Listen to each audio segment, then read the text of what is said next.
Hai, Assalamualaikum guys. Bertemu lagi dengan Nathan di Real Seram YouTube channel. Real Seram YouTube channel, sebuah channel yang memaparkan, sebuah channel yang berkongsi, sebuah channel yang menceritakan kisah-kisah seram untuk anda peminat-peminat genre yang menakutkan ini. Kepada anda yang masih belum like, belum share dan belum subscribe channel Atan ini, dipersilakan guys, bantu Atan, support Atan supaya Atan terus bersemangat untuk berkarya. Pada kali ini Atan akan bawakan pula sebuah cerita yang berkaitan dengan mall berhantu, ataupun dalam bahasa Melayunya pasaraya berhantu.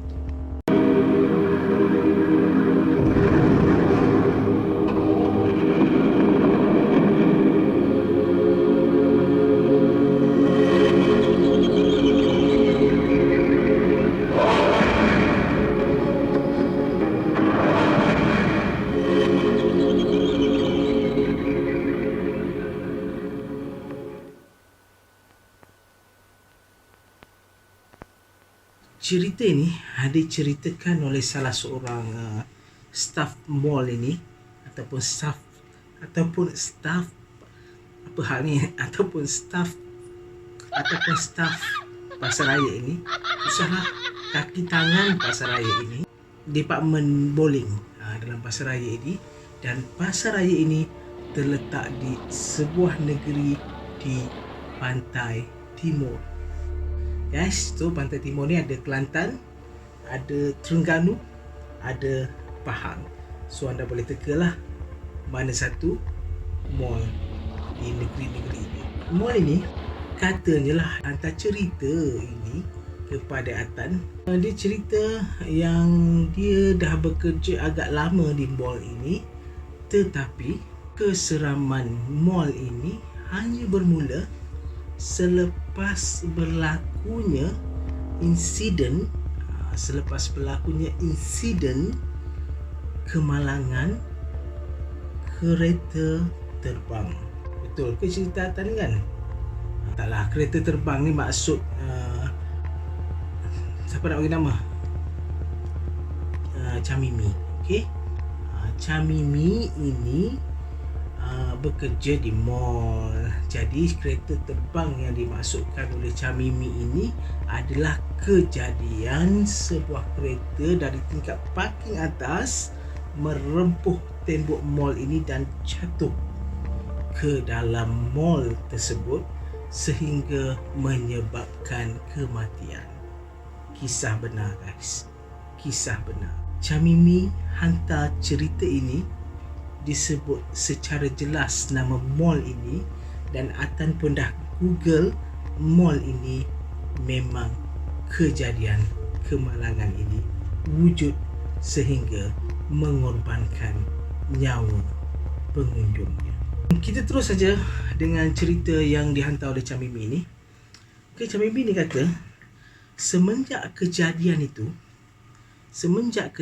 yang berlaku di mall itu, pekerjaannya di pusat bowling mall tersebut dah tidak lagi seaman dahulu. Dan yang peliknya, dia kata yang diganggu kebanyakannya hanyalah dia dan rakan lelakinya. Sebab dia kata seorang rakannya yang perempuan yang bertugas selalu dengan dia pada waktu malam juga kadang-kadang sebab mall ni kan kadang-kadang dia punya, walaupun dia punya mall tu tutup pukul 10, ini cerita sebelum PKP lah, sebelum COVID dan sebagainya ni, walaupun mall tu tutup pukul 10, tapi dia kadang-kadang bowling ni dia akan pergi sampai pukul 12 kan. Agak sunyi lah mall tu. Chamimi ni bercerita lah, dia kata rakan dia Nina lah, tak nama kan. Nina ni tak pernah pula kena kacau, dia kata itu yang dia pelik. Tapi dia ceritakan jugalah kepada Atan supaya berkongsi kisah seramnya ini. Okay? Sebab dia kata kalau dia nak bercerita dekat dia punya tempat kerja, tempat bowling di mall tu, mungkin orang tak percaya, dia kata, sebabnya orang lain tak kena pun, tak pernah pun terlibat dengan benda-benda macam ni kan. Nak cakap dia halusinasi atau dia nampak benda-benda macam ni, tapi sebelum tu tak pernah pun dia kata, sebelum kejadian aksiden itu.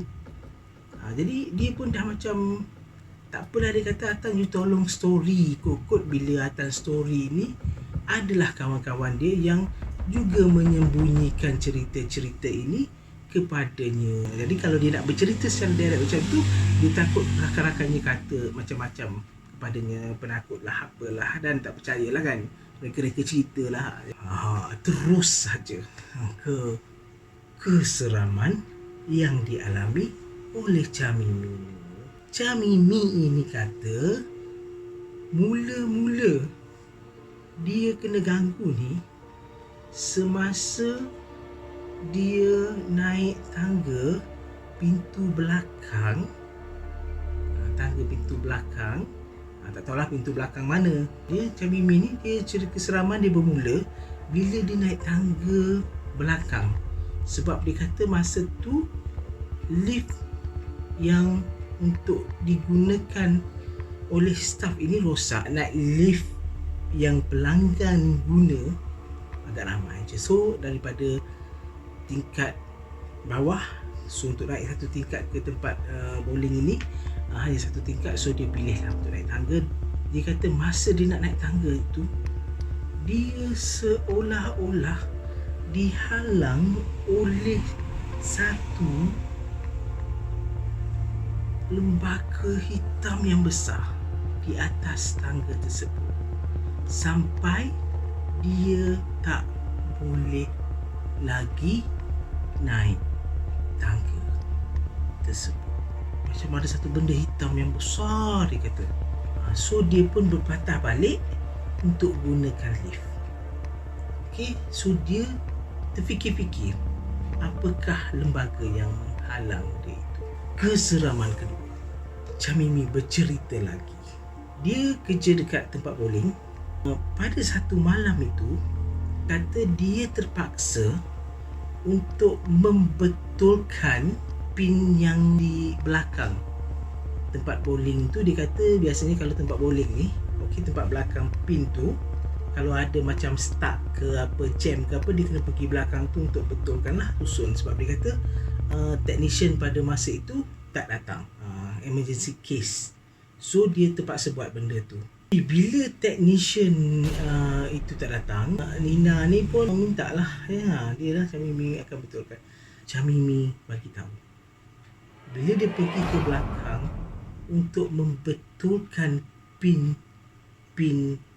di salah satu lorong bowling ini, dia melihat Cik Ponti.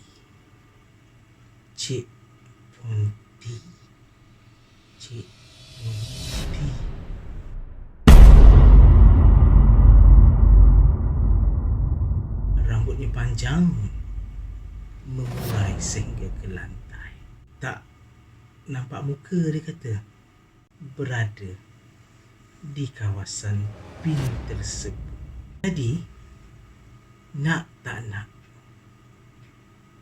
Chamimi jadi macam sangat takut. Dia kata, saya sangat takut dan saya tak buat benda tu. Tak logik lah kan. Takkanlah mula-mula dia fikir macam ada rakan sekerja dia, tapi tak logik pula. Rakan sekerjanya rambut panjang sampai mencecah lantai, berjubah putih, dan dia tengok dari belakang.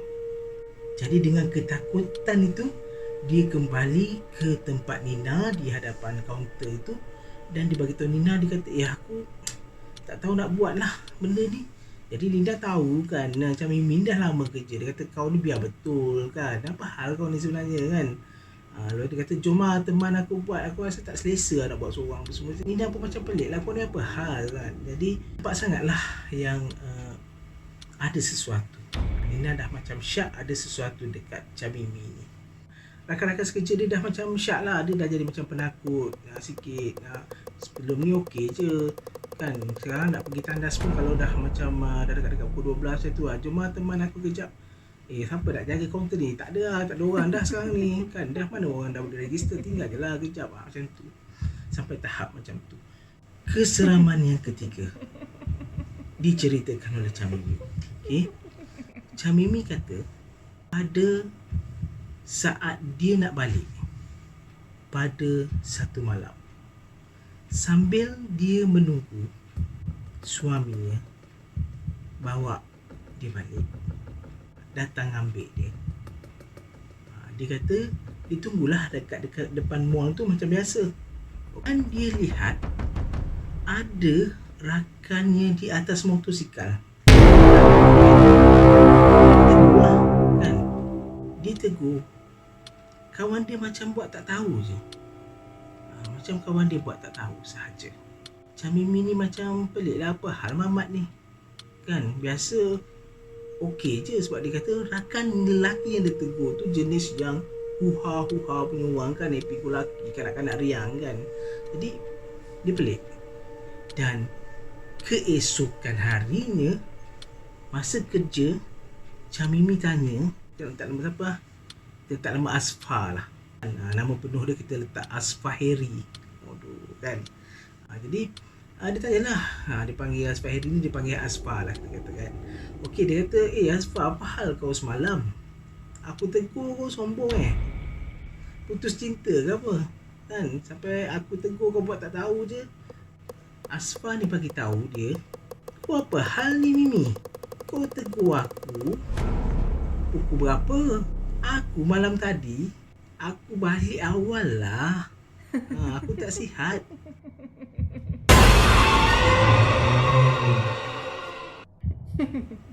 Dia kata, kau jangan main-main. Aku tengok kau dekat atas motosikal semalam. Dia kata, cuma aku tak perasan lah. Kau duduk tu atas motosikal lah, kau motosikal orang lain. Dia kata, tak adalah. Kau tak percaya, kau call rumah aku, tanya mak aku.